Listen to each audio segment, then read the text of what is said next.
welcome back to Total Spot Fest. No, I totally faked you out. This is Total Spot Fest. I am JJ. That is Jamie. That is Austin Reddick. We are a little loopy because it's late as hell, but here we are. Total Spot Fest after dark. After dark. After dark. Yeah. So let's see how Cinemax version, gents. Let's see how. Well, hey now.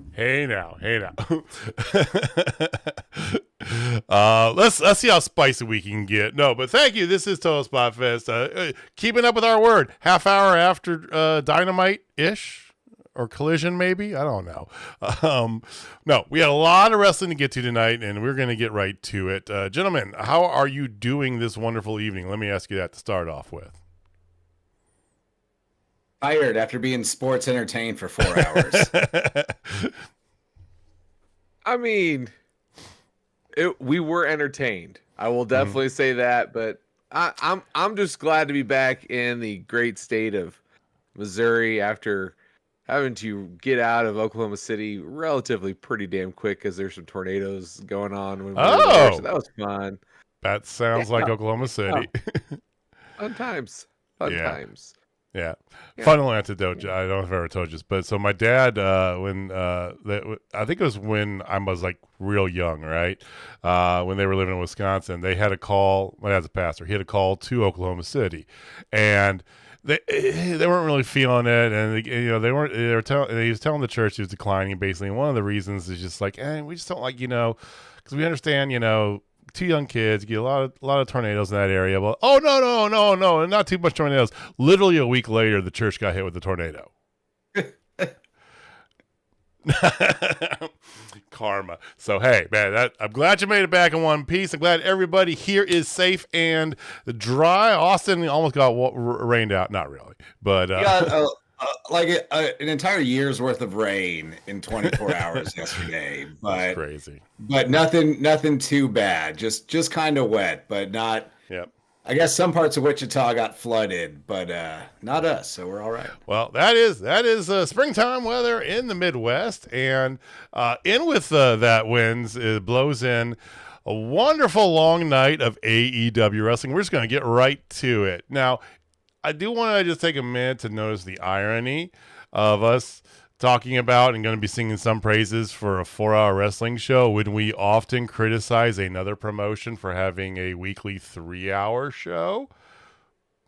Just dab that and move on. Let's be fair. This only happens on occasion. It's not every single Friday night. No, it's going to be this week and next week, though. But there's that. Also, this was a 4-hour wrestling show with probably at least 2 solid hours of wrestling on it, not a 3-hour wrestling show with 26 minutes of wrestling on it and 4 hours of ads in a 3-hour show, which you would think is impossible, but they find a damn way to do it. I mean, there was 11 matches tonight, gentlemen. 11 matches. Anyway, if this is your first time watching, thank you, welcome. This is Total Spot Fest. We do this every week about a half hour after AEW gets off the air. I say Dynamite, but whatever. About a half hour or so. Usually it's a couple hours earlier. You can always catch us on the replay. If it's your first time here, hit that subscribe button down below. We go do this, I said, every Wednesday. Hit the bell icon to know when we go live, because sometimes we do live pre-shows for local wrestling promotions here in Kansas City, and give us a big like while you're down there. Okay. Business out of the way. Let's talk about Fyter Fest. So, let's just go straight through it. Let's just do it that way. I think that's probably the most logical. Go right down the line. I'm thinking just go right down the line, So, opens up again.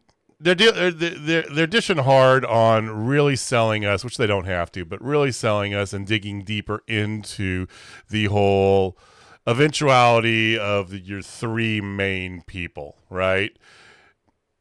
Going back to our, love of the Attitude Era, that's something that made WWE WWF at the time so popular was like they had like the three main people in the picture, right? You know, occasional others. You had the Undertaker sometimes pop in. You'd have a little bit of this, a little bit of that, right? But mostly you had three main stars that were taking control of that. And they started off with Will Ospreay. It was a lot of kind of just rehashing and building on a little more of last week, what happened. They show a little bit about the end of Collision, I think it was, or after Dynamite, when he confronts Swerve and the two of them get into it. He then challenges Swerve next week to a match out of nowhere, which I love, but does this make any sense for you guys, or does it seem just it's a little bit of like wheel spinning? We do have multiple weeks until we get to All In. Touche. Some pieces are falling into place. It's hard to say right now if this is wheel spinning and or random, or if it's working towards something. I'm inclined to think we are leading towards Ospreay and Swerve against the Bucks at All In. And this would be a step towards that.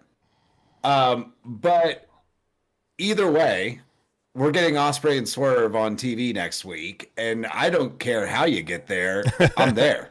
I mean, yeah, we got both free. So I happened to read a little blurb earlier today that the original plan was for Adam Hangman Page and Swerve to be taking on the Bucks. Well, they pivoted from that because obviously he won the Owen Hart, so they had to pivot. So why not pivot hard with arguably the greatest wrestler of our generation that's currently running, and put those two against the Bucks? I think that just screams sexy. I do like that. I do like also, you know, it ties into the Hanger promo a little bit later on in the night, you know. And I just said we're going to plow right through it, but I'm going to bring that in right now because I think they really do go together. Yeah, it's late. Who cares? There are no rules. There are no rules. So, there, you know, Ospreay had a match. After the match, you know, Hanger comes out. He saves him. He does his promo, right? And he doubles down hard into Swerve is the worst human being that ever existed.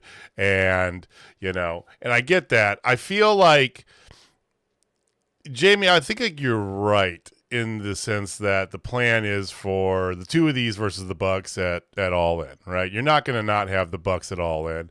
You're not going to not have Ospreay and Swerve in some capacity.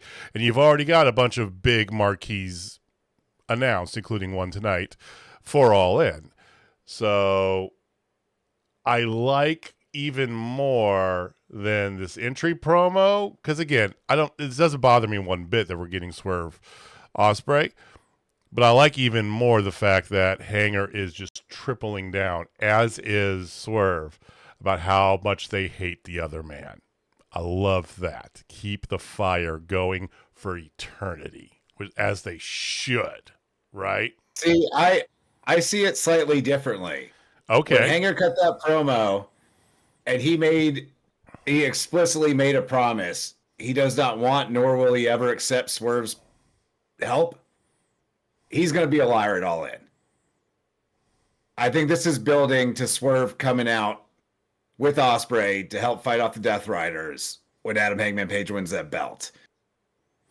And I think that's a great storytelling way to get there, because he's got that babyface turn, but I think to fully cement that, he's got to let that shit go with Swerve, and I think that's what they're building towards. And if it is, this was a masterful next step towards that. Can you let that shit go though, Jamie? Yeah, well, I mean, you got to think of it this way. Think of it as in college football. Let's go college football. Every year, we are lied to about some school is going to be absolutely amazing, and they're not, right? For example, University of Missouri. They're always supposed to be one of the top football teams in the SEC. And I Wasn't think he what's nice, they got in Kansas? fourth. Kansas was going to be a lock for the first playoff ever, is what I heard from one of the three of us last year. Like, you guys are the front runner. You guys are the favorite last year. No. Yeah, you were. Yeah, you were. No, Yeah, I said that they had a shot. I didn't say that they had a shot. A shot. Yeah, they had a legit shot because the Big 12 was Sure. weak. See, listen to you. See, you can't even handle good banter about how your school overpromises and underdelivers every year, and here you are. That's exactly what I'm talking about. Like he is overpromising that he hates, right? And he's got to underdeliver on that. That's all I'm trying to get at. He's going to underdeliver because he knows he needs his help. I mean, 10-win seasons 2 years in a row, number 5 in the nation 2 years ago. But okay, sure, yeah, good example. No, I know what you're getting at. I don't see. I believe his whole part, and yes, Swerve might help him win, right? But it won't be to Hangman's chagrin. Okay, Jamie, you're the only one of us with children. If a man had broken into your house with any one of your children was a baby and stared over that where you got to catch it on camera, would you ever forgive that man? No, he'd be dead. Exactly. Wait, but what if that man was Swerve Strickland? Exactly. He'd be dead. It does not matter.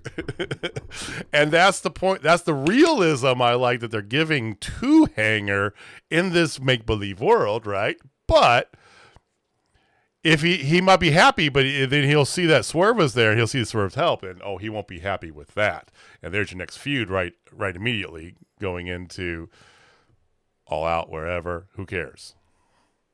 I still think we're gonna get Hangman throwing that belt over his shoulder, and we're gonna get a handshake between Hangman and Swerve. Ooh, I don't think so. Too. I don't think so. I do. I 100%. That's storytelling 101. Like, that's amazing. Let's get back to it later. You can reignite it later, but I think that's a good time to kind of put that to bed for a little while. And because at that point you're going on like 2 years of that. And it's a good thing to kind of just dip out of for a while. And then they can always get on each other's bad side down the line. Yeah, but I think that's good storytelling for all that to lead to Hangman win the title, Swerve helping him. And they're getting that handshake. They still don't like each other, but you get that respect moment. You get like the Rocky and Apollo Creed. Like, I think that's where we're going. Yeah, uneasy alliance. I think at most you get like a angry head nod. From I would even like that better than the handshake. Like just the like Swerve gives an angry head nod, and begrudgingly, Hanger just does a little downward head nod, and that's it. I think at most is what I'll go. It's as close as I'll meet you on that. Because if you do want to jump right into Hanger and Swerve for the title after that, you can now do that as babyface. You get the head nod. You just set up next week on Dynamite like, hey man, I came out and helped you, but we're all both after that same thing. Let's do this straight up. Because like that's the one thing we haven't really got from Hanger and Swerve yet is just a straight up who's the better wrestler. Right, and it's easy for them to get because they have this inherent hate, so they can always just pull it out at any time, Jamie. It's just like, boom, like a card you pull out. Just like what we did with Kansas and Missouri there. Every time. Thing. Boom. Yep. Life imitates art, ladies and gentlemen. Well, it doesn't imitate art, which is the perplexity in Will Ospreay when he's greeted by and interrupted by the crew. He even said, "Who the hell is this?" and I agreed. So Lio Rush challenged him. Lio Rush comes out, and Will Ospreay challenged Lio to a fight. So okay, there's that. Go right into Mox versus Briscoe as your opening bout. Good. We can't gloss over one of the best Will Ospreay lines ever. I've got my spray tan on. I've got my crime fighting pants in the back. Let's do this tonight. Crime fighting pants. Crime fighting pants. I totally forgot about that. Thank you. It happened so long ago. I know. It's been hours, Jamie. Hours. Mox Briscoe opening match. Good fun. pro wrestling match to open up a good show. I don't even want, wasn't for the title. It was just for Mark's pride. And yeah, it was a good match. It was, good. Good way to open the show. In a shocking turn of events, Mark was bleeding. Like, he is taking the mantle from Mox. I mean, when was the last time that Mox bled, though, guys? Because this is a man who would bleed literally like seconds into a match. Last pay-per-view, I think, right? Did he bleed in the last pay-per-view? It was Anarchy in the Arena, and I don't think he did. I don't remember the last time he bled. Not going to lie, I don't. That's worth a Google. He just might happen.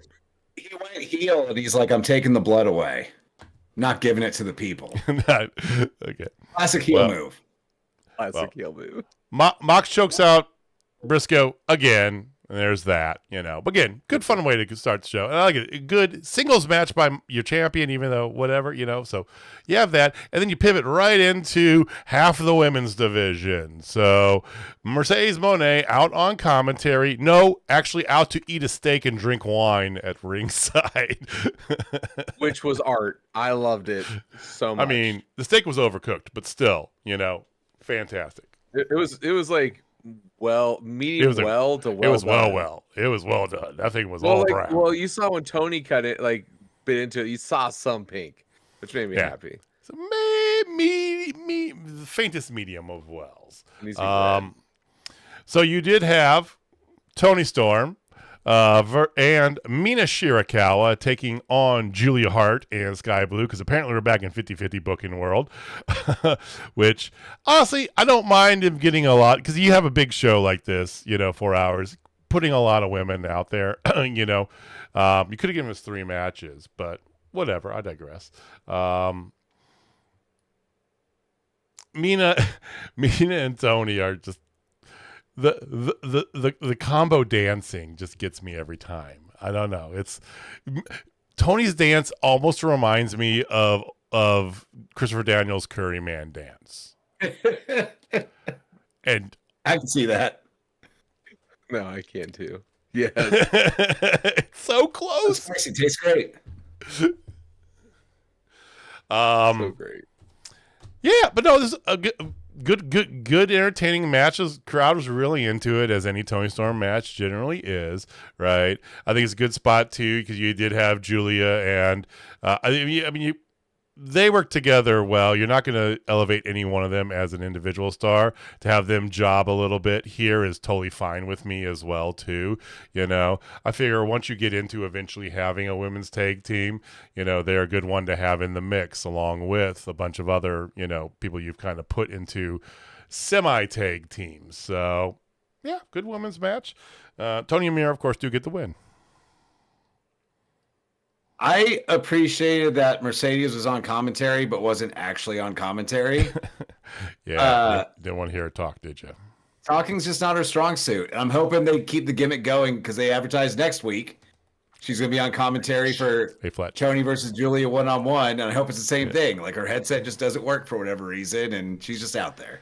I hope she has a different meal, Jamie. This is a gimmick I want to get behind hard. Fine dining. Let's go. I loved it. I loved everything about how she was like, "Oh no, I'm not here to be on commentary. I'm here to watch." And then she brought everything out. I thought that was just good heelness from somebody who is not necessarily known for their talking, but more definitely with their wrestling prowess. And it was just great. And again, Mina Shirakawa is a star. That's all there is to it. Like, people get behind her. She just has it. That's all there is to it. She has it. I really want them to dig into the Mina Thekla, feud, because I think it would do great for both of them, especially Mina. But we are tired, but we are tired, but we are committed to the bit, and then the bit of doing a weekly podcast is definitely what we're committed to right now.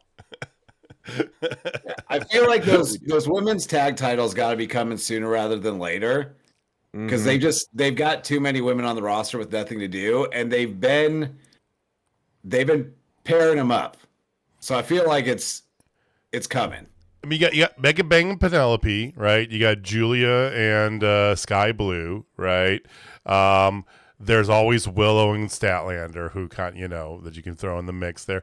I feel like they're gonna have like a multi-women tag, kind of multi-team match for the titles, all in or all out. I feel like all out, because all in you've got enough big marquee. I think all out to me feels like the point when you'd have that. You have like 4 or 5 tag teams, even do a ladder match or something, right?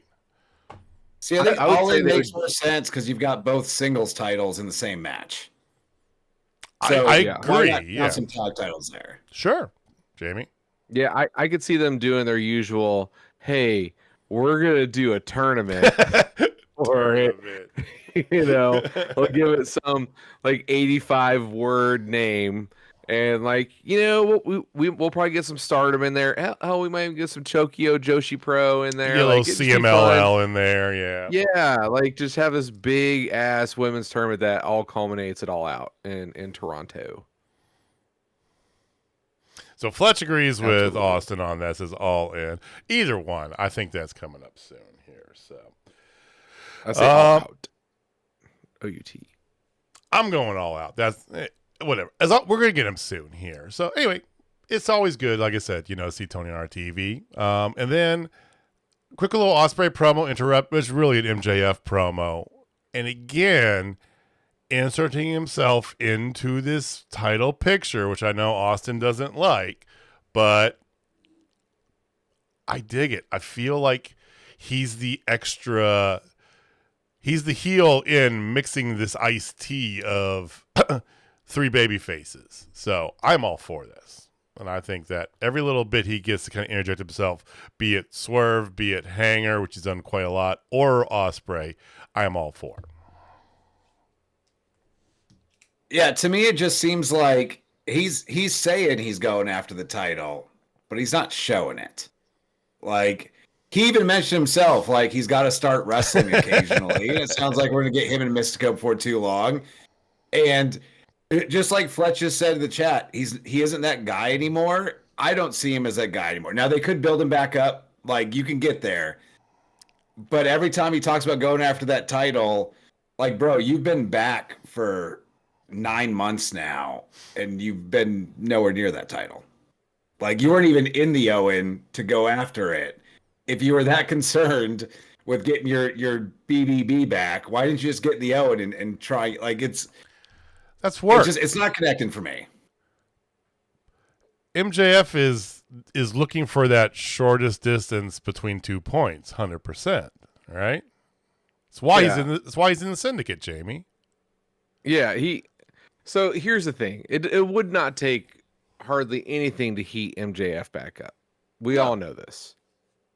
And right now, I think what he is doing is going to pay off because it is going to keep him away from everything for a hot minute. And then they'll be able to get back to it maybe towards Full Gear or even at the beginning of next year at Revolution. Because think about it, he's gonna do the stuff with the Hurt Syndicate. They're gonna find some way to screw him over, or he's gonna screw them over more than likely, and then we'll get the full Hurt Syndicate face turn, which is what everybody wants because everybody loves them. And then you have that feud going on for a hot minute with him and maybe FTR or somebody of that nature, or a returning Wardlow. I'm just gonna throw that out there. You're staying on that train, aren't you? He's healthy. He's healthy, and he's doing a movie right now, so it makes a lot of sense. Y'all see the Wardlow update? Apparently, he's got a TV project coming up, and they're not bringing him back till after that. Yeah, that's exactly what I'm saying. Like, they're going to do this for a minute, and then he's going to come back. But see, right there is my issue with the MJF talking about getting his world title back. As you just laid out, we are months and months and months away from, like, getting there, and there's the disconnect for me. Is he's just saying it, but he's not really involved in that title picture outside the occasional comment to guys that are actually in the title picture. Well, and so, like, to me, it doesn't seem like he's that concerned with getting it back. To be fair, he spent 3 solid years of build-up to get his first title But him telling everybody he's the best in the world, he's a generational talent, he's all this stuff, until he actually got the title, right? 3 years. The first year in AEW, not so much, right? Because he's just kind of doing things, Cody, storyline, all that stuff, right? But then he turned his focus to telling everybody that he's a generational talent, he's a pillar, he's going to be the champion. And it took him 3 years to get there, right? And they used that 3 years to make him into the mega heel that he became, right? And I'm with Jamie. You give him about 9 months or so where you do the same thing again. But you gotta plant the seed to grow the tree. This is all him just planting the seed right now. Saying, hey, I need to be in that title picture, by the way. So he doesn't just pop in randomly all of a sudden. And it's like, ooh, MJF's in the title picture, right? That's my argument. To give both you guys legs, I'm going to use this as a lifelong Notre Dame football fan. Oh, we're back on football. Yeah, I know. As a lifelong Notre Dame football fan, this past year is the first time they've really been a part of the national championship picture for a hot minute. Mm-hmm. But whose name is always brought up in the national championship Every fucking conversations? year, Every single time. Preseason top 50. Do they deserve it? No, No, but saying their name makes them relevant. That's all it is. Saying their name makes them relevant. So there you go. Both so you guys get legs. So MJF is Notre Dame. He does definitely plugs Happy Gilmore 2, which I thought was great. What you think of the trailer? I'm nervous as all hell. I think it is better looking than I thought it was going to be. I know it's just a trailer, but still, I'm hopeful. Yeah, I haven't seen the trailer yet, but I'm optimistic. Like, I feel like, especially because it's straight to Netflix, like, I feel like you've got to, like, try hard to fuck that up. Yeah. It looks Have like you seen Adam Sandler's latest movies, though? Yeah. I've not. That movie he did with Kevin Garnett was supposedly phenomenal. The Diamonds one or whatever it was. The Gems, the basketball one. Yeah, well, yeah, I'm talking about his funny ones there on Netflix that are just yeah, they're bad. awful. They're bad. Awful. Well, we shall see. We shall see. So Yeah. TBD on Happy Gilmore, okay? So they do get interrupted by, as MVP said, the White Shonuff, Bruce Leroy, and the Blue Ranger. And while Jamie was popping over there like hardcore, Absolutely.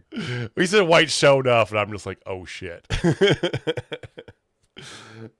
So not 10 seconds before MVP called Commander the Blue Power Ranger, I literally turned to my wife and was like, they all look like Power Rangers out there on the stage. I know. White Shonuff and Bruce Leroy, though, just, oh my God, that got me so hard. No, Speedball, Kevin Knight, and Commander come out for their next match, right? And they do all this challenging. They're going to actually face the Hurt Syndicate next week in whatever summer blockbuster 4-hour they got going on. So those three versus La Faction Ingobernables, Rouge, new Beast Mortos mask, which I dig. I dig the new mask. Oh, dope. I think it's nice. Dope. I like the little white, beard things he's got, tentacles on it there. And Drilistico in a little Spawn outfit. There was a lot of Lucha tonight. We are 2 weeks out from Grand Slam Mexico. Grand Slam Mexico, yes. Grand Slam Mexico. Slam Grande.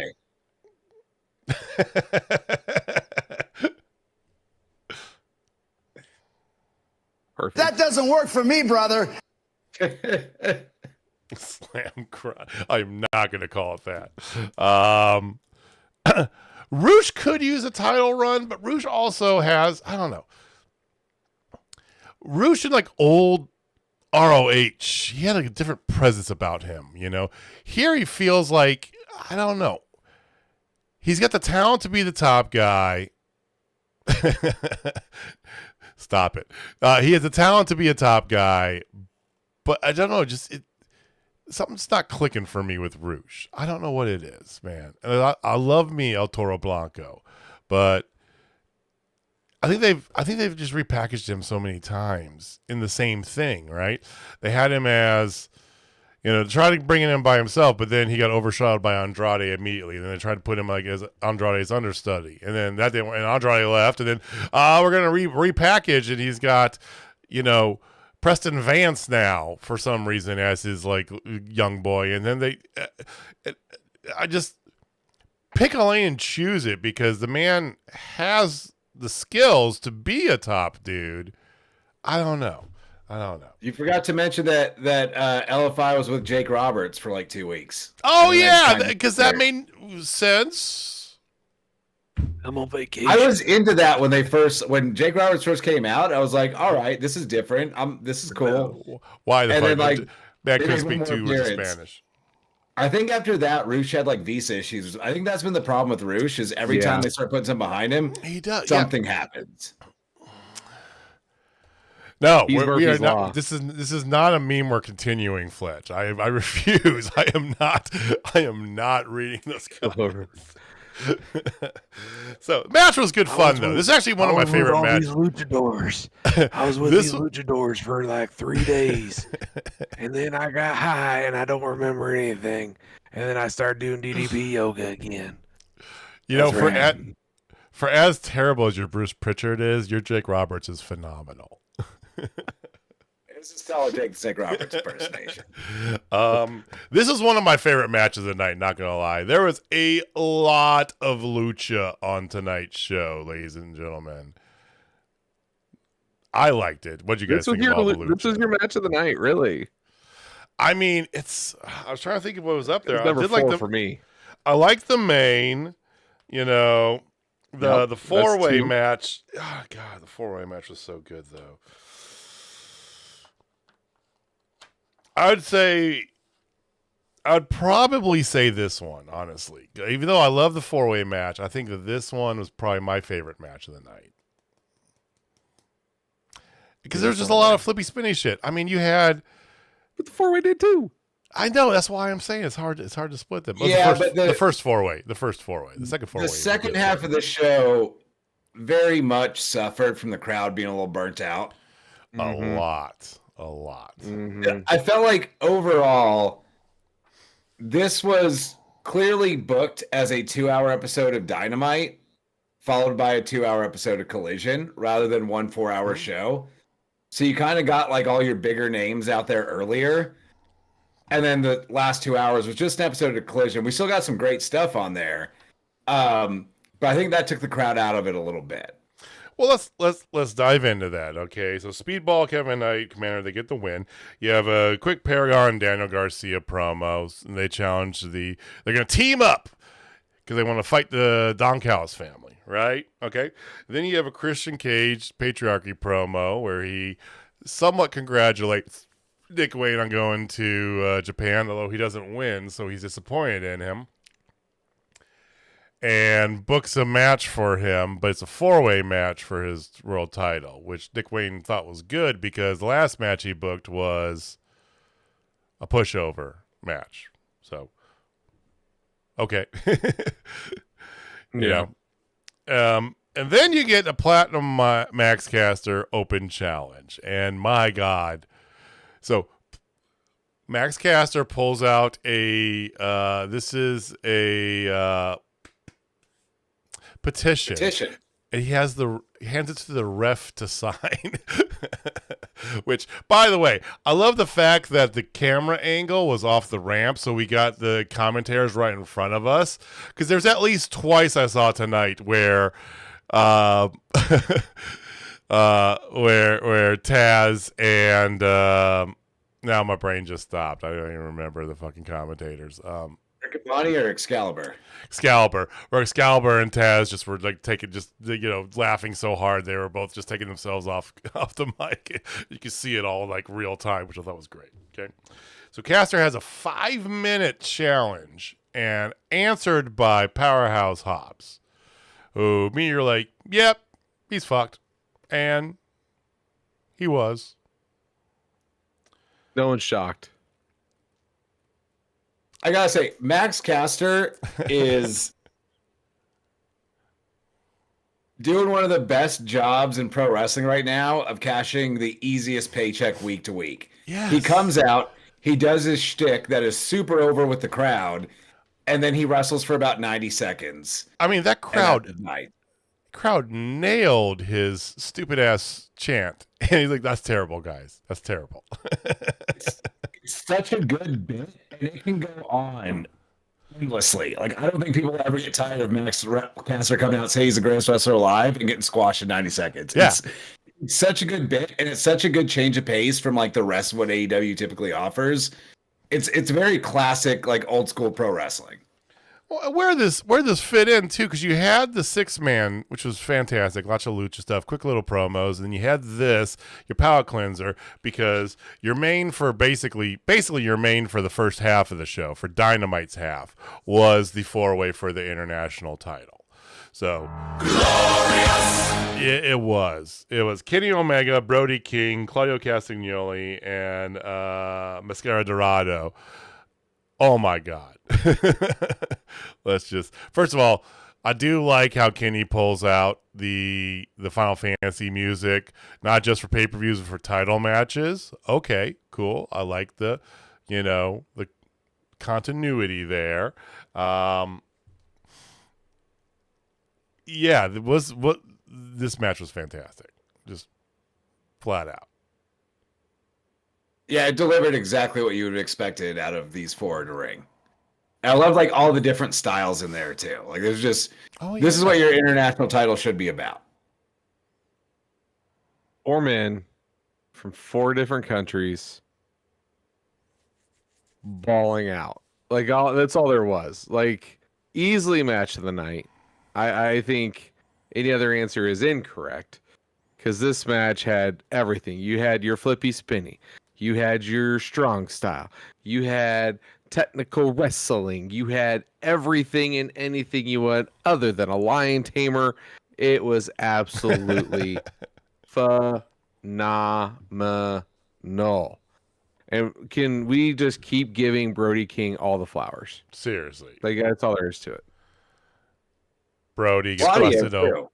Well, Claudio always, I mean, everybody, and Dorada. I mean, oh my God, that man. They even talked about because he's kind of like the number 2, right? You know, he's like kind of billed as like the future top guy for CMLL down the road when Mystico gets too old. Yeah, he's behind Sin Cara, right? I'm sorry, Mystico. Yeah, Mystico. So I mean, but my God, really bad. There was so many near fall. I mean, just the storytelling in this match was unbelievable. And then after Kenny Omega wins, they said, "Oh, you want storytelling? Hold my beer. Let me drop a coin."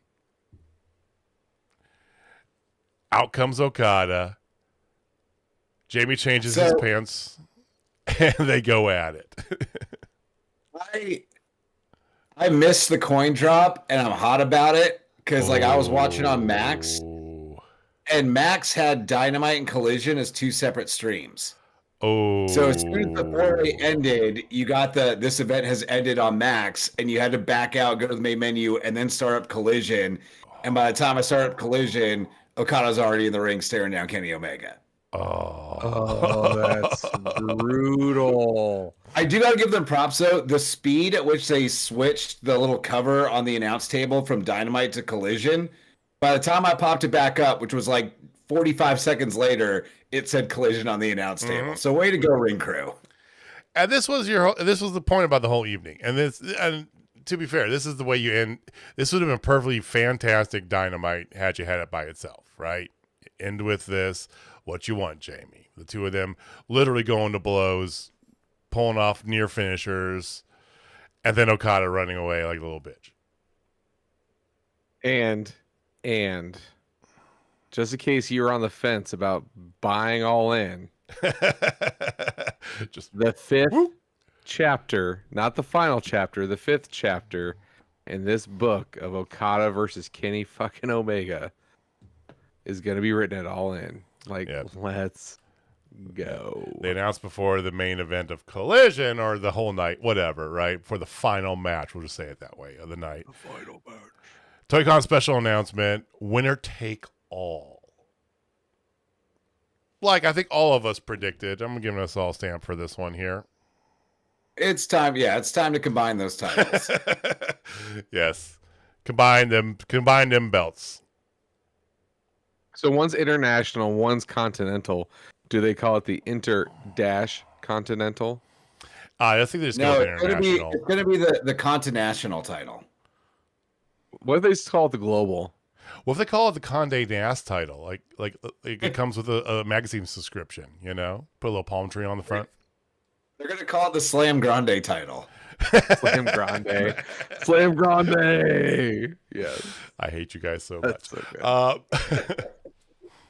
Yeah. So you go from this. You have a quick Ricochet promo. Okay, Ricochet's gonna be out scouting, right? We all know this. Put a pin in that. And then you go. Then you get a Will Ospreay match to start Collision, basically. Great. Will Ospreay, Lio Rush. Again, it's a Will Ospreay match. Lio Rush is up to the challenge as well. You know, it feels like a broken record. You can't really, you know, how much do you gotta keep pumping up Will Ospreay? But it's good to have him out there and have him wrestle somebody different. That was cool. Yeah, I mean, it was a fun match. If you were there live in the crowd, you were glad you got to see Ospreay wrestle when they're rolling through town. I just don't care about Lio Rush. Nobody Like, does. He's and fine in good. tag team. He's good in the ring. I don't want to take anything away from He's that. a But good like, wrestler, but he he doesn't. It's like he doesn't even try to have a character too. Like he never even says anything. Yo, yeah. Words, verbs. Let's fucking go. The best thing he ever did was the Blackheart. Like when he did the Blackheart stuff on the Indies, like that yeah. was the best stuff. Like That was so good. bring that back. But he's trying to bring along Action Andretti, which is great, you know, giving that kid a rub. But yeah, no, I do miss old Lio Rush. I'm gonna lie. What I said last week. I think Lio Rush and Action Andretti need to be Ricochet's crew. Makes I a lot think of that's sense. the best thing to do with them, and that could be very entertaining. Well, I mean, I agree. Ricochet has eyes for others, we think here. So It seems like it. Yeah, the Hangman promo we talked about. There's a Don Callis family promo as well, where they totally avoid any ideas about dissension. Yes, Jamie, it is very apparent that eventually, you know, it's going to be Takeshita going Fate. We know this, right? You know, but they got Hechicero for this week, and they got a trios match later on. And so the next match was FTR versus Lance Jr. and Templario. And this was a fun match, but it was also the point of the night where you could tell the crowd was starting to get tired. Yes. And it's a shame for everything that followed because there was some really good stuff that followed. But this was a good match. Atlantis Jr., son of legendary luchador Atlantis, of course. What's up, Steve? Hey, Cincinnati Steve, thanks for stopping by. Cincinnati Steve. giving us some lucha vibes and just more FTR heel-ness. I personally, my moment of this match, gentlemen, was the beginning when Atlantis Jr. puts out the hand to go, hey, let's have a good match. And Cash is just like, no. Did y'all notice when FTR was entering right after that Don Callis promo, Cassius turns to the camera and goes, I love Hechicero.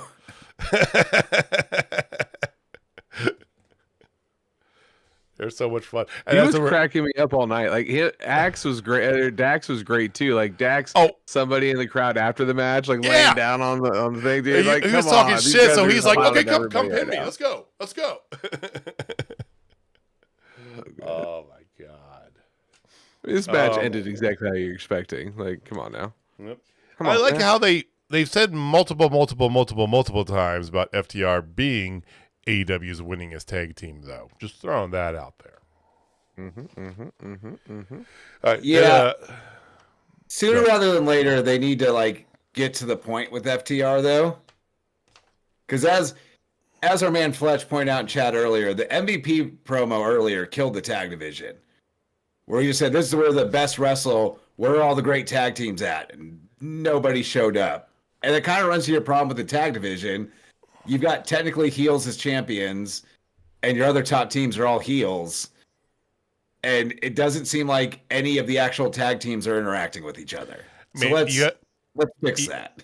You have FTR, who's not interested, who's talking a lot but not really doing a lot to be the top tag team.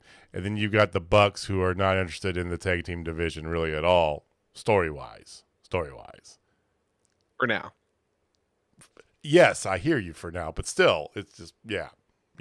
It's kind of. I mean, you have Private Party and the Guns, who both showed up to job to Hurt Syndicate or Hurt Business, and were never seen again. Now they're both hurt. Where are the tag teams? I don't know. I think the Guns actually did get hurt, though, right? Again, yeah, they came back and got hurt. They got hurt again. That's unfortunate. I know. So, are unlucky. All a Bull Club Gold. Although I think Juice is ready to come back, but he's the only one. So everyone else in the Bull Club's hurt. One of them is healthy at any given time. I want to see Juice come out and just be like Bull Club Gold, and there's like none of his guys are there, so he comes out with 3 cardboards just to get jobbed on for a few weeks until they're healthy. Anyway, that's my fancy booking island. Thekla video package. They are definitely doing stuff with her, which I do like. I also like how they're not shoving her in a title match. We'll talk about that in a second. You then had okay, so you had Fletcher, Takeshita, and Hechicero versus Bandito and Los Outrunners. I will break my rule, and we're going to go into this because Senor Magnum and El Turbo, God bless the Outrunners, from Mexico Beach, Mexico. I'm not going to lie. I'm going to blame it on just being tired from a 4-hour show. I forgot about the other, dozen people in the Don Callis family. And this match started, I was like, wait, didn't Paragon and Daniel Garcia call out the family earlier? Is that not happening now? I forgot there's 8 other dudes. I legit thought the same thing, Jamie. Exact same thing. Yeah, I was like, wait. They are. I was exactly right there with you. Wait. Yeah, but again, this is the 4-hour mental strain of it all. But I am a little pissed off about this match. Okay, how come? They took away the Predator elbow drop. Yeah. What heels are supposed to do, man. Take away the shit people want. But that's the one thing I wanted. I wanted meat tornadoes, and I wanted the damn Predator elbow drop. I wanted to see if they're going to do the Predator elbow drop in Spanish too. That'd be great. Which did bring up a question. About that time, I had a thought in my head, too. Austin, have you ever wrestled in a mask? Once or twice, not many times. The occasional, okay. Every year around Cinco de Mayo, there's a taco festival in any given town that's having some pro wrestling at it. So, once or twice, I've thrown a novelty mask that you just buy from someone's merch stand on and wrestled in it. But not many times. If you're going to wrestle in a mask, you really need to train in a mask and just get used to it because it's completely different. It's harder to breathe, but the biggest thing is a lot of the times it just messes with your vision. Right, because it's it'll cut off your peripherals, or you've just got the little mesh over there and stuff. So I have largely avoided it as much as possible. I think if I started over my career today, I would probably do a mask gimmick because masks are cool. Masks are over. Masks are cool. I mean, I do like how you had so. Even though, Los Outrunners, I get it, right? But you had a ton of Lucha stuff going on here. Obviously, like I said, they're trying to really dig in. They don't need the selling tickets. It's on free TV, but they really want the Mexico City show to go well. So, and I appreciate that. And Tony Khan's, there are times, Jamie, where Tony Khan's markdom does come into play for wrestling in general. I'm gonna give Tony some flowers today, gentlemen. Ooh, flower Because time. I don't know if you all have been paying attention to the IWC recently. Oh, I have. The discourse is starting to change a little bit. I don't know if you all noticed this. Yep. Seems like people are like, hey, this AEW isn't all that bad. Amazing. Amazing. Wow. Oh, it doesn't have storylines. Really? What's going on with Sami Zayn right now? Who the fuck cares? Right? It's so bad right now. But hey, I got this Adam Hangman Page character who's got more layers than 7-layer burrito from Taco Bell. You know, he's got all these layers. So And 8. what are you gonna say? So 8. Or plus. He said more or less a 7-layer burrito. So minimum of 8. Sorry, Minimum of 8 layers. I'm fucking with you. Yeah. Minimum of 8 layers. It's late, y'all. Like, It's late. just one of those things, man. Like, I love the fact that, oh my God, hold on. We are stopping right now. And Heather!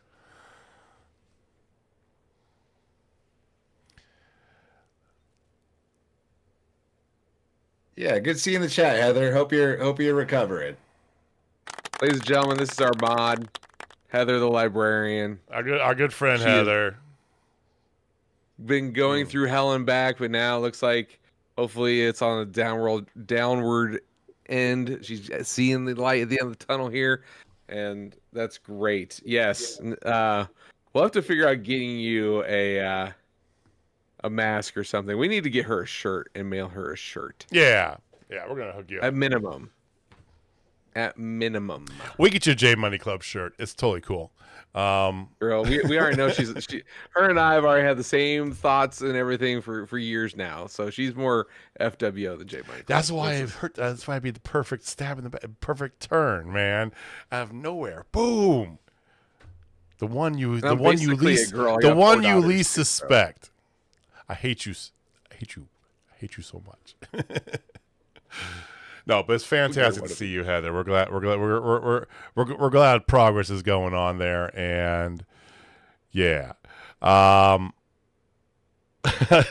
you do try. All right, so okay, Mega Babe Penelope Ford beat up Anna Jay. They're taking it out to the ring, which is a little auspicious. Taking it out, which of course signals the return of Tay Mello.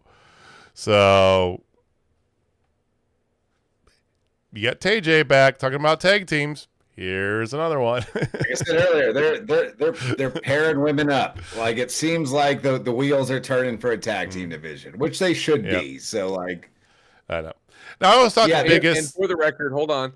For the record, Harley Cameron was written off TV because she broke her nose at the pay-per-view, and they faked the nose break.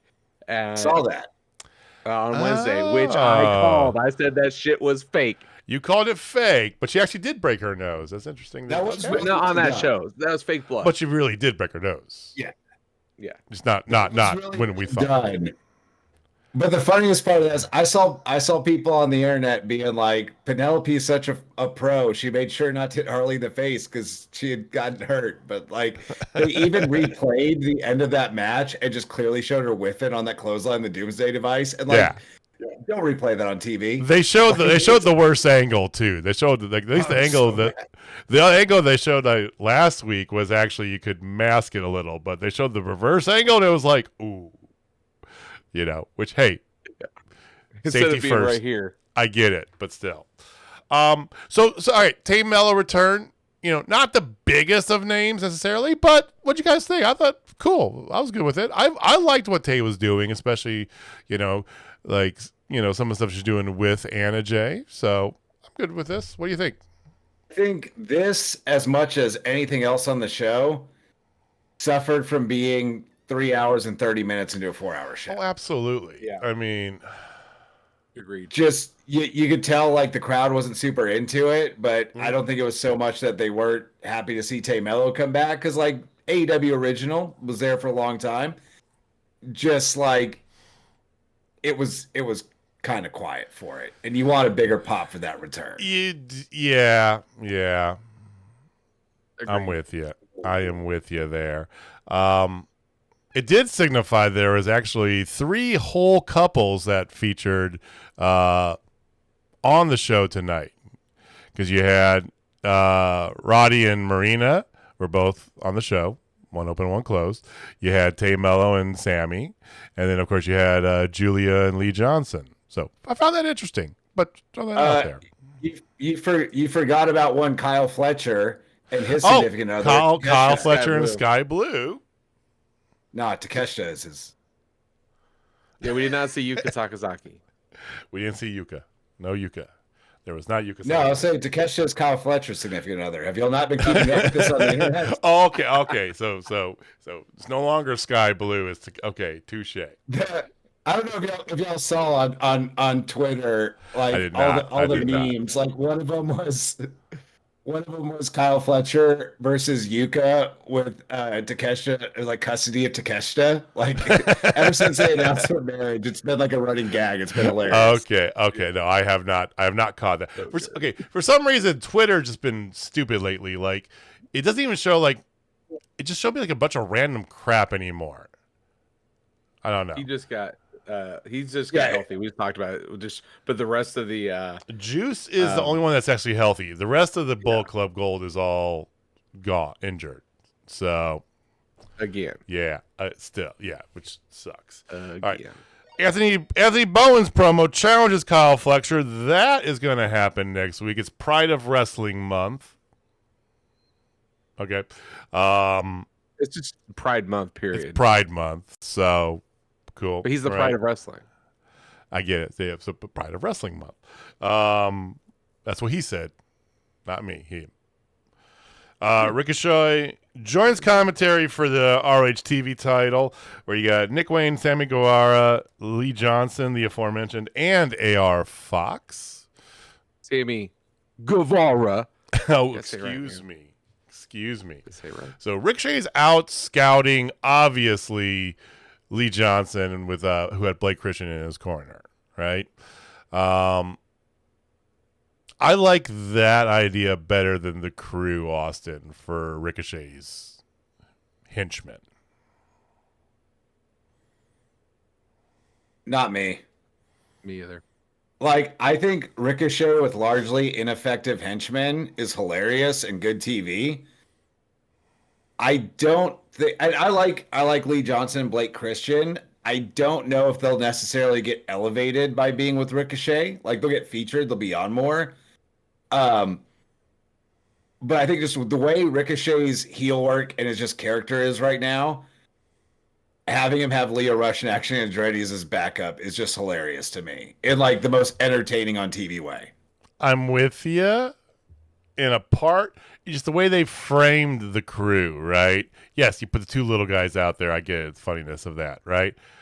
But these are 2 guys who come out there and shit talk everybody every week. They don't say a lot, but they shit talk a lot. And I'd rather have 2 quiet guys with Ricochet. Blake and Lee, I don't think have said 5 words on TV outside of a match. You know, that's why I like that idea a little better. Because to me, and again, largely ineffective henchman is so hilarious for Ricochet. Yes. That's why he's the smaller guys. I like him being with other shit talkers too. Like, I think that fits better with his persona than just like kind of taking these guys that the crowd largely just doesn't particularly care about. And nothing against either of those guys. Lee Johnson, Blake Christian, both phenomenal pro wrestlers, but I think the dynamic with Crew ends up being better. Yeah, and you also got to think chess, not checkers on this. Who can we put with him who eventually will have some kind of split, and then we can get the face turn of one of them or whatever, right? So it's like, is it Lee Johnson? Is it Blake Christian? Like, I don't see that. I see more Action Andretti, Leo Rush type, or hell, what would even be even funnier? The freaking Outrunners. as his henchmen.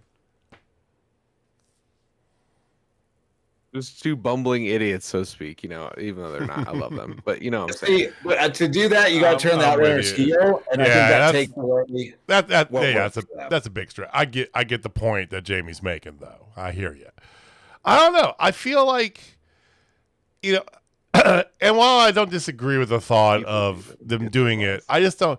I like the idea of him, you know, with guys who aren't as much of talkers, because again, the crew is just a bunch of shit talkers, and so is Ricochet to a point. And I don't know. I feel like you'd be stumbling over your toes a little bit too much. That's just my opinion. And I don't know. Lee is still young. You could I mean, the man's got skill. All he needs is a good gimmick, right? You know, or a good way to get in there. You know, who knows? Maybe in the future he could be, but I think that no matter what, whoever you put there is going to be overshadowed, because the idea is them to be bodies behind Ricochet, right? So if you're going to do sacrificial lambs, I would say go with Lee and go with Blake. I don't hate it. I don't hate those two with Ricochet. I just think the crew would be more entertaining. I hear you. Well, I think that they kind of tipped their can that that's exactly what they're thinking of here. Oh, see, now it happened last week too. Happens at about minute 5 every week in the recording. I don't know why that is. Well, it's yeah. Hold on.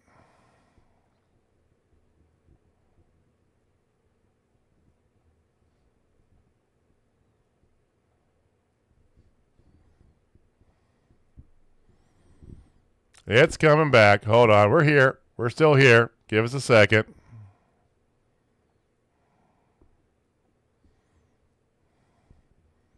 You got sound back? Okay. I gotta look at some settings. I'm not sure why that's doing that. Okay. Well, we're almost near the end. We're almost there. This match was fun, but again suffered on being an hour and a half or 3.5 hours into a 4-hour show.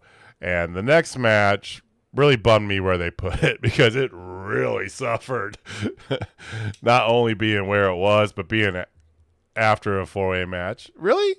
I just thought I loved it. The crowd, you could tell, was very tired, you know, at least. Yeah. Oh,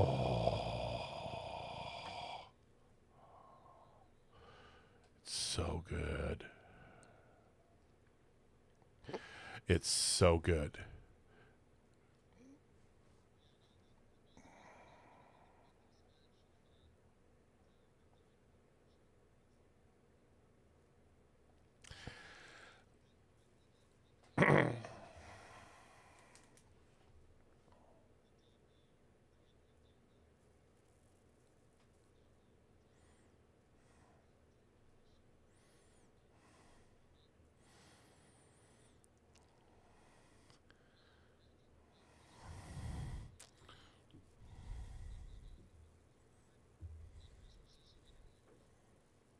Because if this was a separate collision, right, it'd be totally fine where this was, you know? You keep looking at it. Are we fine? Is the stream still up? Okay, all right. It's okay. My little wheel is turning for some reason, too. I don't know why. But, hey, as long as we're fine, we're going to keep going.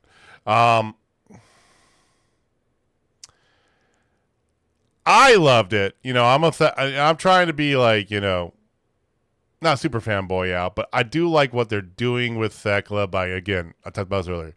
They're not immediately plugging her into, thanks, Heather, just let us know if anything goes wonky. They're not immediately plugging her into Toni Storm or Mercedes, which they've done with so many before her, right? Which is good.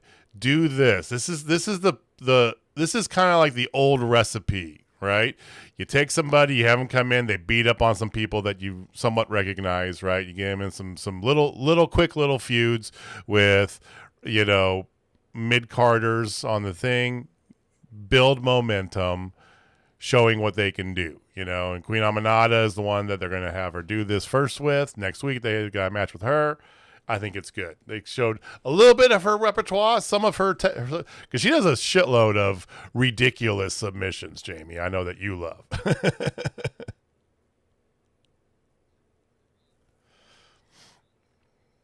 Mm-hmm.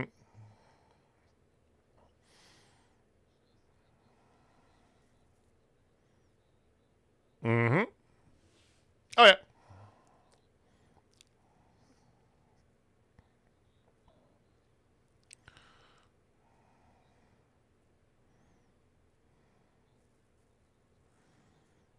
Okay. Hold on one second. Hold on. So, Austin, say something real quick here.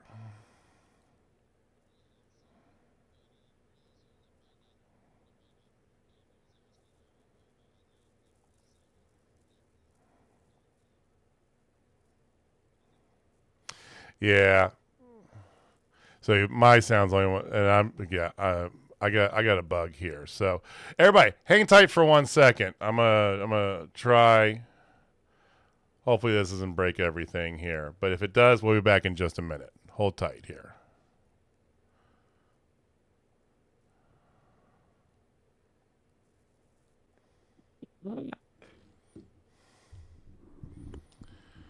All right.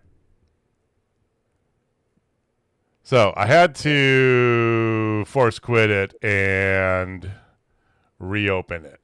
So it may have opened in a new stream. Can you hear me? Yes, they can hear me. Let's go. There we go. Yep, we're good. Okay. So I'm just checking to see because I think it might have opened in a secondary stream. Oh, do you have? You can hear Jamie. Okay, there we go. Sorry. I have way too many windows open. Good. All right. Yeah, Sorry about that. All right.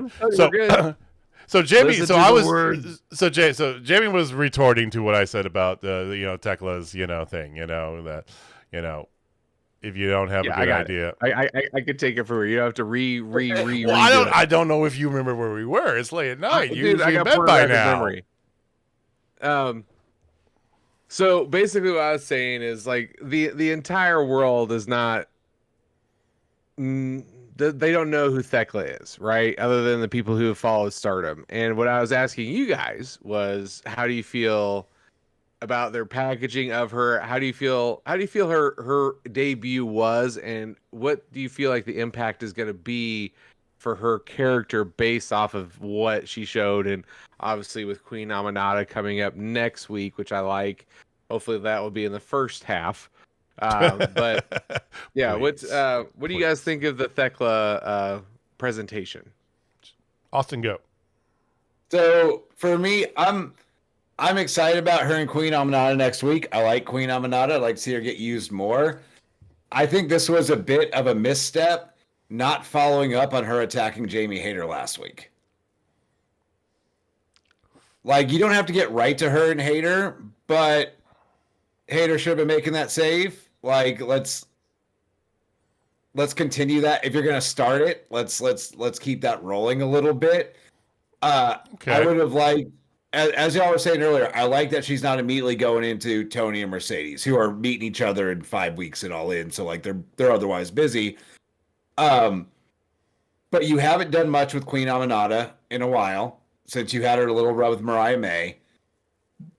I think if you're going to bring in someone like Thekla that's that good and your audience doesn't know as much about her, I think attaching her with a bigger name the audience is more familiar with is the better way to go. So while I'm personally excited for her and Queen Aminata, I think more follow-up with her and Jamie Hayter would have been better for presenting her to your audience. And I think you're going to get that. I mean, I really do. I think you will get that coming up here, in possibly as soon as next week, right? I feel like you have both women titles in a single match. You're not going to have a single women's match at All In. You guys talked about potential for the tag match, right? I think that this is another one that you might have at All In. that's Thekla versus Hayter, which I think if you build, I think you got enough time here to build it up. You still got 38 days or whatever it is till All In, right? Again, I like the idea of displaying to everybody who Thekla is, what she can do, so they can naturally come to like her instead of, which is what they're now doing with Megan Bayne, which they didn't do the first time because they just kind of threw her in this, direct path. And it's like, here's why you should, instead of just like, here's who she is, right? Find out if they like her. They're going to. I mean, AEW audience is going to like Thekla. Trust me. Crowd already kind of said it. Yeah, absolutely. So, I like what they're doing. I don't think they're abandoning the Hayter thing either, Austin. I think that they're not just diving right into it to give her, Thekla, some legs to give her some stuff on her own too. Yeah, I don't think they're abandoning it either. I just would have had more immediate follow-up just because it's first impression. She's so brand new. Quick aside though, you know what I'd rather see than Thekla and Hayter at All In? Give me a women's casino gauntlet match at All In. Ooh. You've got so much talent in your women's division. Yeah, let's go. Or otherwise going to be on the pre-show or nothing else to do. Like, you've got enough to do a casino gauntlet match, get 9 or 10 of them out there, and kind of get everyone that's not in the Tony and Mercedes orbit interacting with each other. Except for Britt Baker, yes. Except for Britt Baker. It's amazing how she's persona non grata. I mean, yeah, but yeah. Just AEW outgrew her, man. Like, she was the right person for those first few years. Yeah. Well, Like, not to take away from what she did before, but like the company has just outgrown her. Yes, but she also didn't grow with the company. Also accurate. Fair. And I think when Cheetah comes back, she'll be able to grow with the company. But to your point, they kind of outgrew her for a little bit, but then like her Visa things kind of cooled her off pretty hard. So yeah, I think she could come back and still be a key component, But then you got the Thunder Rosas of the world, are like, what am I doing? To your point, he's on Ring of Honor in a tag match this week. I mean, that's what the Rosa is doing. And I like Thunder Rosa, and I think Thunder Rosa does a lot of other things too. She can contribute on other parts of the company eventually too, right? But when you're talking like main, title picture stuff, I think you got other women that better suited for that. Megan Bayne, Thekla, Hayter, right? Some of these other younger women trying to move up into it eventually, right? I'm not saying that, Julia Hart, Sky Blue, Anna Jay, any of that necessarily, but they're at least getting the show and putting some effort in. So I mean, it goes a long way to saying. But there's actually options. I love that idea, Austin. Let's make that happen, Tony. And we know you listen to us. It's late. You've had like 85 cups of coffee though, so we know you're listening. Just make it happen. They're in Denver. It's only 11:39 out there, so it's not as late. Bold strategy, Cotton. Let's see if it pays off for them. But yes, please give us a women's casino gauntlet match at All In. Okay, so we already talked about Tony Khan's big announcement. Omega Okada, everything at All In. So the night ends with your main event. The Don Callis family, other than the ones we saw earlier, versus Daniel Garcia and Paragon. I think this is the best Adam Cole's looked in God knows how long, gentlemen. I'm willing to say it. Yeah, I'd agree. Like he seems to finally be kind of back into previous Adam Cole shape. He was granted, he was out with a broken ankle for a year plus. He was looking a little small when he came back. Not that he's ever been a particularly big dude, but right. Yeah, it just seems like it just, from all the injuries and stuff, it just took him some time to kind of get back to form. But having a somewhere near peak Adam Cole back is nothing but positive for AEW. It's an awkward name. I mean, it's not a terrible name, but yeah, it's pretty awkward. Oh, no, it's terrible. Paragon is a terrible terrible faction name. Yeah, Like, it might as well doesn't call suit themselves Adam Xena. Cole. I think it would work if it was like just Roddy and Kyle O'Reilly, but like it doesn't seem to really suit Adam Cole. well, they can't go That's- Undisputed Kingdom because there's no more Kingdom with them. Did you just call themselves Undisputed? Just one word, Undisputed. Would that be better? We are the Then Undisputed. Paragon, yeah, that would be better than Paragon. Yeah, just the Undisputed. Like that just Paragon's Paragon's just whatever, that just man. came in my head, and I'm like thinking, yeah, that would be better. The Undisputed. because Paragon. Ugh, Yeah. it's so okay. I personally hate that. Whereas the Paragon on 2 lines, that really bugs me. Yeah, Okay.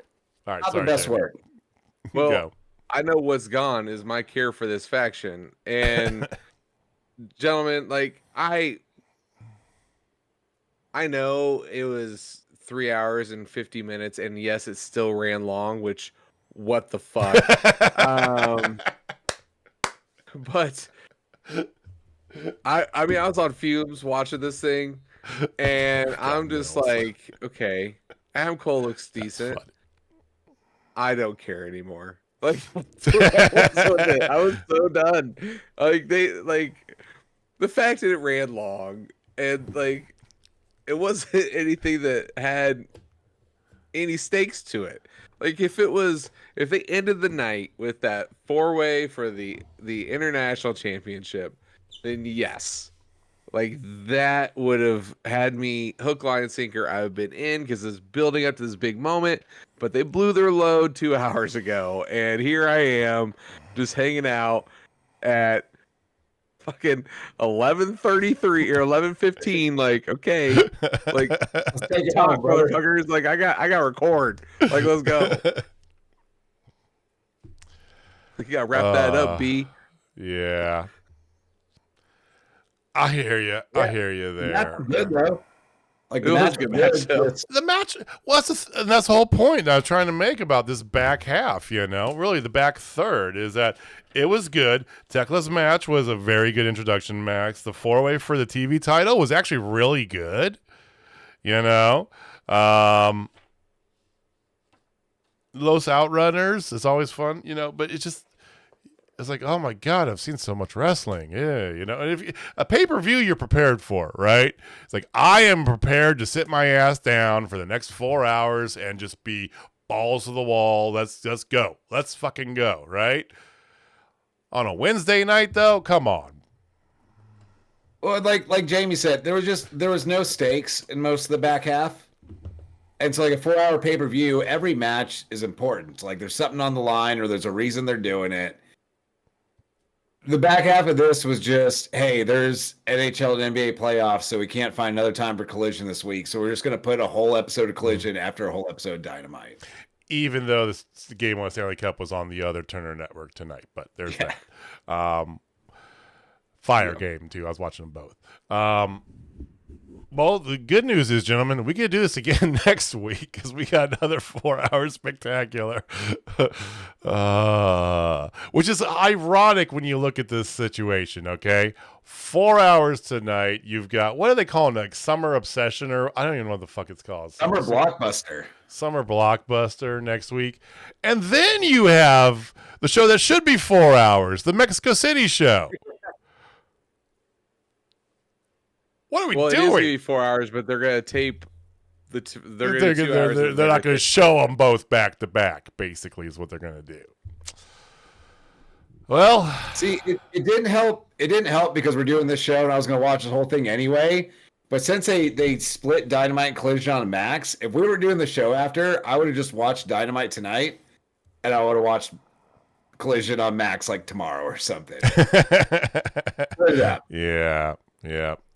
But that's what we are committed to the bit. Like I told Fletch at the beginning, the bit is definitely giving you guys a weekly podcast, talk about some wrestling. Real fast, JP. I know Heather just plucked at my heartstrings. I don't know if you just saw that. Tony saw the Lord of the Rings runtimes and said, "Hold my beer." Absolutely, he did. Those movies, those are the original ones. I mean, I will have to say I kind of enjoyed The Hobbit a little bit, but Lord of the Rings is 3 movies about walking to a freaking volcano, man. Like Clerks 2, Nailhead. Wow. I'll stand on that. I know The that's whole gonna make you Clerks 2 upset. bit about Lord of the Rings, those movies are still goated for me.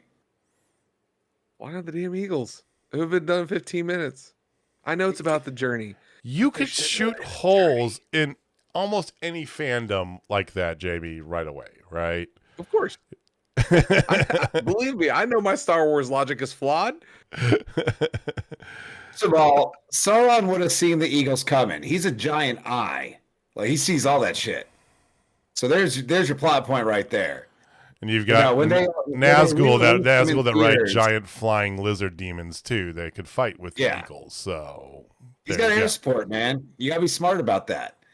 But yeah, we when they released them in theaters, we went and saw Fellowship of the Ring one weekend, and the next weekend we did Two Towers and Return of the King, somewhat back to back. We had like an hour and a half in between where we walked to Red Robin, had lunch, then went back for Return of the King.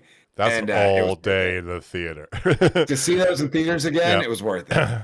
So I remember when I got I would the rather get a root canal than do that. so that run. back when DVDs were still the big thing, ladies and gentlemen, and Blu-rays. I got the Blu-ray, the extended edition Blu-rays of all 3, and then there was one night where I was like, I'm gonna watch all these back to back. And that was a JJ went to bed at 11 in the morning sort of night because you want to talk. Yeah, they were long. And then you get the extended edition, which adds like 45 minutes to an hour to each of the 3 chapters. So it's like putting a 4th movie spread amongst the 3. Yeah. It's like seriously 11 hours. It's fucking insane. Extended edition of Fellowship of the Ring, they do not leave the Shire for like the first 2 hours of the movie. Oh, there's a lot. Yeah, there's a ton, and then they're in the Elven lands for fucking ever. There's a lot of talking about walking. And here's the thing, like, okay, I know we're gonna get back to wrestling, but time out here. I thought honestly Peter Jackson was gonna use the same style that Star Wars did, and I was like, okay, like I was trying to give the benefit of the doubt, and then the last one just burnt me. But like, so the very first one is very, very plot heavy, very little action. Action. The middle one, Empire, if you will, 50% plot, 50% action. Just got something for everybody. And the last one is just tying up all the loose ends and 90% action. And what I got was 98% plot, which is fine on the first one, 97% plot on the second one, and then I got 70% plot, 30% action. Like I was expecting a more, just equilibrium type. I'm gonna style. stop you right there because you were absolutely wrong on the Two Towers. The I'm Battle of like is Helm's a big Deep. part of the Come movie, on, and it's like the best battle scene in cinema history. Helm's Deep no. is amazing. I will fight you on the best fight scene of all I time. mean, you can That's try and not fight it. me. That does not end well for you. I could kick you in the nuts. No, I'm saying the best fight scene of all time is definitely from Braveheart, man. Like that is one of the best fight scenes I've ever seen. Nah, nothing beats the Battle of Helm's Shot Deep. beautifully. Nothing beats the Battle of Helm's Deep. I mean, yeah, but that's the 3% of action of that entire movie. Even though in the books the elves are not there. That was just added for the movie, but it made it awesome. So I'm cool with it. All right, But back to wrestling. Braveheart versus Helm's Deep, chat. You guys let us know what you think. Braveheart, Helm's Deep. It's the best do you think? action sequence. Actually, the best action sequence maybe of all time is from The Kingsman. Like, I'm just saying. Action sequence. You remember that? Like when he's fighting a Freebird? I haven't seen it yet. Oh, dude, that's just fire. For like a decade, but I haven't seen it. I'll give you that Kingsman's there. I would say that fucking half of the first John Wick, though. Come on. The action sequences. That whole movie was an action I don't know, sequence. man. Like fighting to the guitar solo of Freebird is just Wow, while heads were becoming confetti. Yes, I know. no. That wasn't the confetti part. That was later. Was it confetti?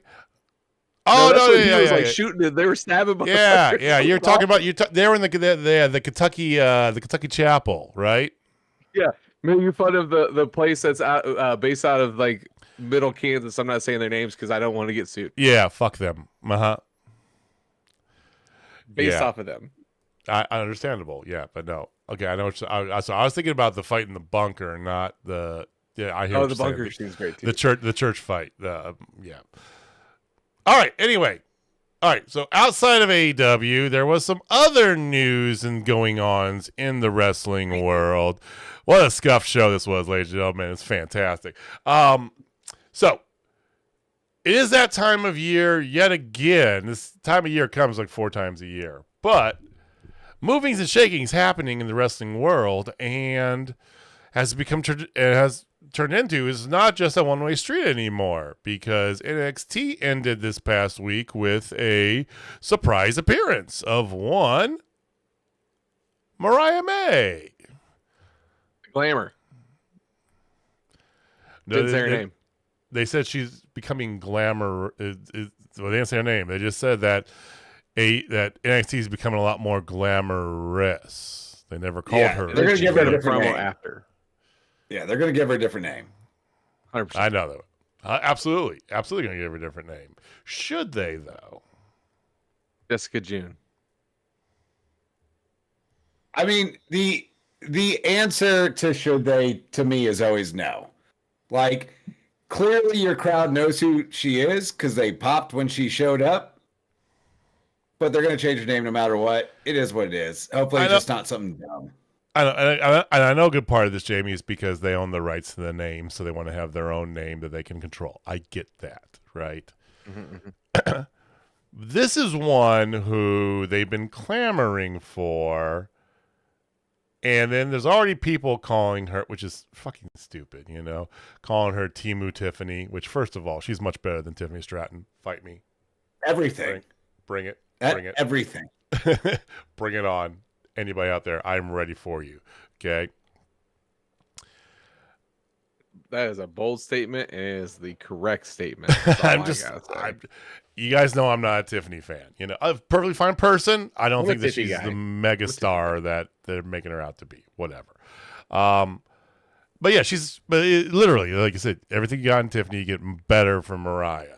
But it leads credence to, yes, they pulled the belt off of Stephanie. Stephanie made her, Raw debut, right? Michael Cole had an aneurysm watching her do the Devil's Kiss on Liv Morgan, which, understandable.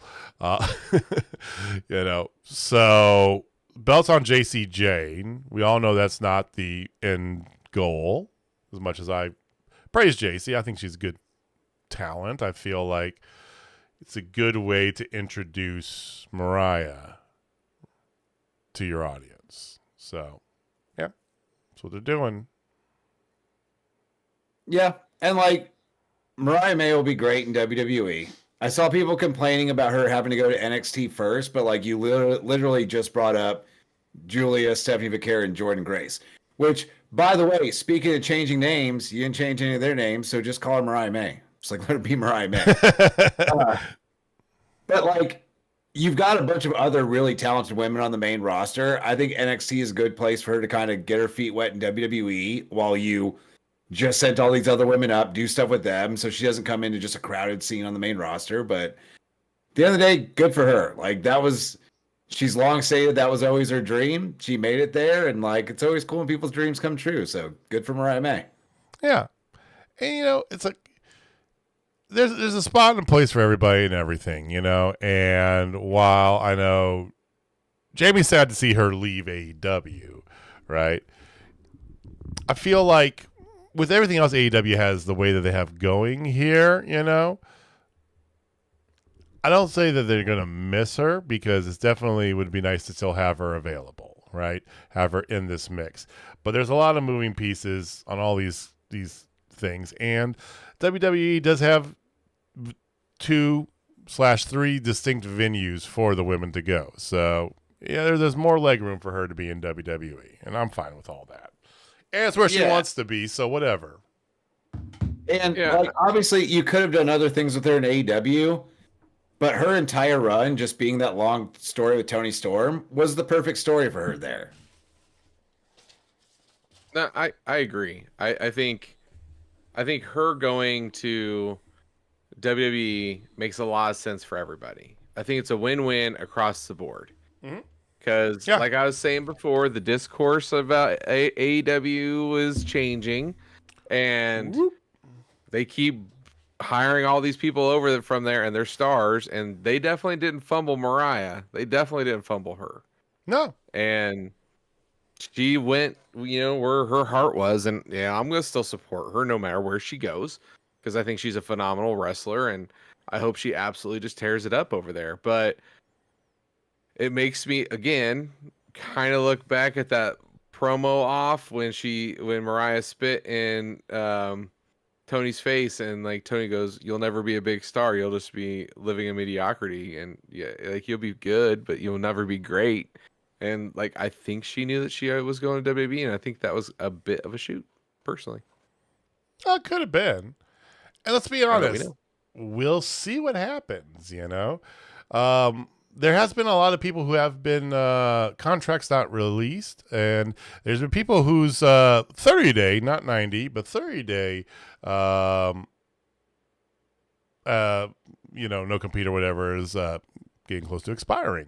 One of those people, we'll talk about the releases here to end the show, but one of the people, because I want to get you guys' take on this, whose 30-day came up was Elena Black, the formerly known as Cora Jade. And she did an interview where she's talking about a lot of different things, right? Her time off being hurt. She's long been outspoken about some of the body shaming that happens, that we know happens for women around in wrestling, right? And I know Austin can speak more about that. Unfortunately, there are people out there who are bad people that are in power positions in a lot of places. And but there's other things that was going on, and talking about this and her, her upcomings, desire to be in the indies, and a lot of things. And one of the things that I found very interesting, and some of the discourse that happened after that, was she talked about all this shit on WWE, basically during this interview, right? Everything negative I just said was about people that she worked with at WWE. And then she'd be open to going places, but her dream is still to go back to WWE, right? Yeah, for some wrestlers, that's what they want. That's the goal. That's where they want to be. It's just how it is. I just found all of that very odd, as I watched this interview, and it's like, and I get it, you're having a real talk about things that really bother you. I get it there, and they're saying, and I want to go back there. Like, wait, what? Okay, but do you think we'll see her or any of these people who have been recently released in AEW? Because I don't.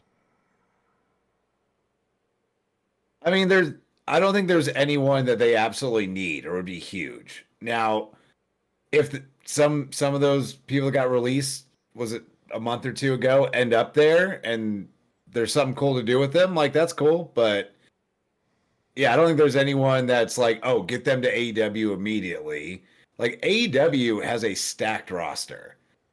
And I think it was Ospreay in an interview the other day was saying like, hey, we're past the time of just sign everyone that gets released from WWE and bring them over here. Like, you got to be here. You got to want to be here. You got to understand what we're doing.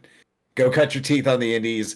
Go prove you belong here. And I like the idea of AEW being more selective, which it seems like they have been in recent times, with not just picking up every name that's on the market just because they're a name.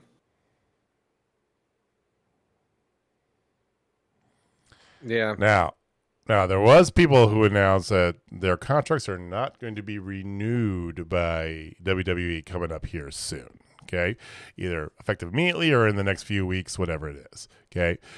Sarah Logan or Valhalla, whatever it is, she's gone again, right? So she's off to do Viking stuff and raise her kids, probably, which is good for her, okay? Carlito, he's gone again, which... Bro was stealing money the whole time he was there. Like, he was cashing a check for no reason week after week. I legit forgot he was back in WWE.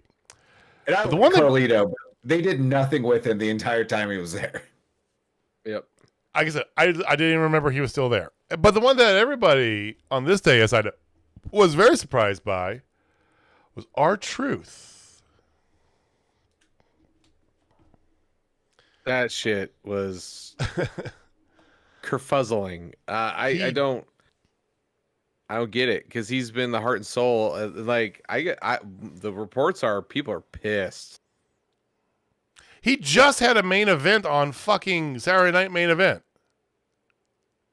Yeah, so I think I saw a story come out that it was known that his contract was not getting renewed. They decided to run it out instead of releasing it with everyone else because releasing R-Truth would piss a lot of people off. Yeah. And from what I read, Cena specifically went to them and was like, "Hey, I want to do a short program with R-Truth since he's leaving anyway on my retirement tour." All that being said, I get why they're not renewing his contract. Yeah. He's 53 years old. He's probably making more money than a lot of people on the roster, and to not wrestle regularly. I would not be surprised if he didn't end up back with the Legends deal before too long. Like, I don't think he's gone forever from WWE. I think he already has a Legends deal on his computer. He just doesn't know how to open it. And that's not a shoot. That's like But yeah, I mean, I saw people saying AEW should sign him immediately, and I would not be sad about seeing R-Truth pop up. But like, the dude's 53; he's been doing this for a long time. Yeah. Like, I just hope he goes and does whatever he wants now. He's certainly earned it. I don't know what backstage they would do with him. You know, I'm not trying to disparage the man at all, but he's been a comedy wrestler for the past 15 years, really. You know, which, I mean, yeah, he maybe could use some of that in the backstage, but I've seen him also off camera. He's not necessarily the most like teacher person I've ever met in my life, right? You know, but he just got other qualities. I think a Legends contract, absolutely. I think he might pop in and do a thing in TNA real quick. I mean, he does have history in TNA as Ron Killings, so there's that, right? He just do a quick little thing there, and I think Legends for sure. Just to kind of be in there every once in a while, but yeah. And the thing you got to remember too is like WWE answers to TKO. Like, they are owned by a bigger company, and when TKO says like, "Hey, we got to cut the budget, we got to cut X amount of dollars in talent and payroll," like, you have to do that. Oh, and so that was the same reason they released Braun Strowman a few months back. He was just making too much money for someone they'd kind of done everything they could do with. And R-Truth is evergreen, and you can trot him out. But you probably don't need a comedy act that shows up every few weeks for that amount of money. True. So I get it. What's more interesting to me is that that's kind of the first time you've seen them let someone go or not renew their contract that was kind of more of a mainstay for such a long time. So I'm interested to see what happens going forward with guys like The Miz, Sheamus, Kofi Kingston. Not that I want to see any of them leave, but that kind of opens the door where some of these guys that are making big money that have been around forever, and WWE for the last 2 decades has just hung on to anyone they had that was a name of some sort. Yeah. I'm interested to see how much more turnover we see in the future from those kind of guys. Well, I think you're going to see a good amount, Jamie. I mean, especially with them loading up NXT that they keep doing, right? They're reaching out, grabbing people from AEW, you know? I mean... Yeah, I mean, the rumor has it, speaking of The Miz, he might not get renewed, and he's on the block. And there's other guys right now who actually have some momentum behind them with some of the things that they're doing. They're on TV, and they are still on the block. Mm-hmm. Well, I mean, Insane. I don't know if you guys heard, but I mean, you know, Vince McMahon's going to buy back WWE apparently. All right, that's a shitty way to end. But anyway, that I saw that story, laughed my ass off, and then immediately dismissed it. It's like, no, fuck, no, that's not happening. All right. Anything else you boys want to get to? I know it's late as fuck, and you guys got to wake up early in the morning, so we're probably just going to adjourn out of here. Do you have anything else? Jamie does? Yes. There's one name that has popped up. Killer Cross. Oh. Rumor has it, thank you, Fightful Select, that he has not had any contract negotiations and his contract's up in a couple months. That is one name I would love to see AEW grab. Because if they did that with everything that he's done with social media and everything else, that would be a huge fumble for them because he's their number one shirt guy right now. People are behind him every time he's on TV. They pop hard. If they don't re-sign him and they let him go, AEW must get him.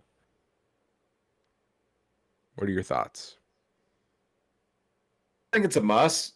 Like, I think there's stuff you can do. I don't know where he fits in AEW. Yeah, I'm thinking hard about that. Like, you can make anything work. Like, a good idea and enough effort, like you could do something with him, but it's not like, oh, we gotta get him over there because I need to see Killer Cross and Will Ospreay, or I need to see Killer Cross and Swerve Strickland. You could tell some good stories with them, but I don't think you're leaving money on the table outside of like t-shirt sales if you don't sign him. I think if that money was there to be made, they would be in contract negotiations with him right now. Or WWE would. But I'd like to see him. Like, I like what he's doing recently. I think he's a great character. So I would be sad about it for sure, but I don't think it'd be as big of a miss if they didn't. I don't know if he's a must sign, but I think he could play an integral part.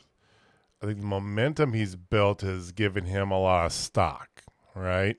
And whether that is go to AEW or do what Matt Cardona did, right? Because I can see him go the Cardona route, in King of Indies, all this stuff, right? I think he could go in that sort of same fashion and be just as successful, I think, though, he could serve a valuable part in AEW because he could be another big heel, right? After you get the belt off, who do you have as heels out there, right? There's MJF, we got Ricochet, right? You got the Don Callis family members, Okada. Yeah, you got like 9 heels in that faction. Right. Well, no, some of them are like Lance Archer and Roppongi Vice. Let's be real, okay? But I think he might fit into a good. I think he's got enough star power, especially because he's a package deal with Scarlett. Let's be real, okay? He's enough star power. I mean, the program they did at NXT is kind of reminding me of what it is, right? Everybody remembers the Adam Cole promo. What do they do for you? They give you you got the girl, you got the entrance, you got all the music, you got this. What that makes you special? What makes me special? They ring the frickin' bell, But they did it. It was a real good packaging. He's a chameleon of sorts that I think he can go in a couple different ways. I don't want to call him. I'm kind of in between. I don't think he's a must get. I think he would be a valuable get for AEW, though, if he is available. Because he's still got plenty of years left in him, too. I think he's a draw. Especially with all of the momentum. Yeah. That's my big thing. Okay. Like, I agree with what you guys are saying. I'm not discounting what you're saying. I just think he's a draw. Especially with everything. Like, his online presence right now, and it seems like that's where everybody's at right now. I think he will. He's a needle mover, at least some merch, which they love, and he could fit into a program with about anybody. He's good. Like, I mean, once you get him into with some of the higher flyers, it could be a little bit a contrast, but he's shown that he can do it. Oh, I think he can, but I think you also run the risk of this is kind of the same line of thinking with guys like Rusev, Andrade, where it was. The biggest part of the draw was WWE won't use them, and these people are awesome. And then they get over to AEW, and they just don't do much. And like the draw's kind of gone because you don't have that. Like, oh man, I wish WWE would just use them. Like they're pushing all these other people I don't like, but they've got this guy they won't use. But then they get over to AEW, and it's just it's not as good as you expected it to be. And again, I'm a fan of Killer Cross, Karrion Cross, whatever they want to call him, wherever he goes. But I could see him very much being one of those guys that just doesn't have a place in AEW. That'd be sad. Well, we got time to find out. So we shall find out hopefully in the next couple of weeks. Hopefully good news for him. Because I think WWE would be amiss to let him go, But then again, like you made mention of, TKO is running the shots, and they're very much looking at a spreadsheet, not our feelings. And they have $1 billion loss on their hands right now. So yeah, they're probably cutting left and right. Yep, that's how she goes. I think the most concerning part is when TKO ultimately realizes the brand sells. We don't really make new stars, and we could just keep pumping people up through NXT, the main roster, and it doesn't matter. And then you start seeing everyone you like with the name, just when they start making too much money, just getting cut. That's a possibility. Let's hope not. That's a possibility. I mean, knock on wood, hopefully we won't get to that because we shall see. But we went a lot longer than we thought we were tonight. I know that at least one of us is fading real hard.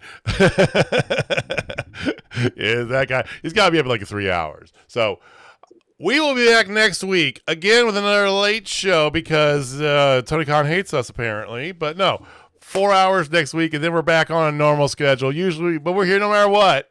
About a half hour after AEW ends every Wednesday. Come see us. Again, if this is your first time here, thank you for joining us. Everybody out there, thank you for watching. Thank you for listening. Hit that subscribe button if you haven't already. Give us a big thumbs up, and we will see you guys next week. Same bad time, same bad channel. Jamie, take us home. Yes, I will drink caffeine so I can last the last 20 minutes because I was good up until the last 20. All right, ladies and gentlemen, if you're not down to Spotfest, I got 3 words for you. Welcome back, Heather. All right, guys. We'll see you next week. Peace. Later.